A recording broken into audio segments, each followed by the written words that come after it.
இடத்தில் தங்கியிருந்தார். ஆண்டவரை நோக்கி, நீரே உங்களிடம் இணைந்தார். நான் நம்பியிருக்கும் இறைவன் என்று உரைத்தார். ஏனெனில் ஆண்டவர் உண்மை வேடனை கண்ணி என்றும் கொன்றளிக்கும் கொள்ளை நோய் என்றும் தப்புகிறார். அவர் தம் சிறகுகளால் உண்மை அரவணைப்பார். அவர் தம் ரக்கைகளின் கீழ் நீர் புகலிடம் காண்பீர். அவரது சொல்லுவதையே கேடயமும் கவசமும் ஆகும்.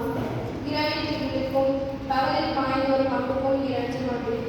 இருளில் உள்ளவரும் ஒரே நோக்கும் நண்பர்களில் தாக்கும் ஒரே வாதைக்கும் இறஞ்சி மாட்டேன். உன் பக்கம் 1000 பேர் விழுந்தாலும் உன் பலப்புறம் 10,000 பேர் தாக்கினாலும் உங்களை எதுவும் அணுகாது.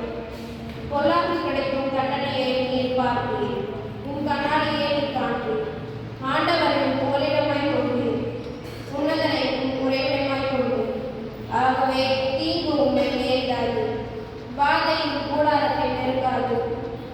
நீர் செல்லும் இடமெல்லாம் உங்களை காக்கும்படி தம் தூதர் அவர் கட்டளையிடுவார். உன் கால் கல்லின் மேல் மோதாதபடி தங்கள் கைகளில் அவர்கள் உண்மை தாக்கிக் கொள்வார்கள்.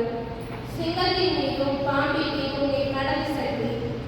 இளஞ்சிங்கத்தின் மீதும் விரியன் பாம்பின் மீதும் நீர் மிதித்து செல்வீர். அவர்கள் என் மேல் அன்பு கூர்ந்தால் அவர்களை விடுவிப்பேன். அவர்கள் என் பெயரை அறிந்துள்ளதால் அவர்களை பாதுகாப்பேன். அவர்கள் என்னை நோக்கி மன்றாடும் பொழுது அவர்களுக்கு பதிலளிப்பேன்.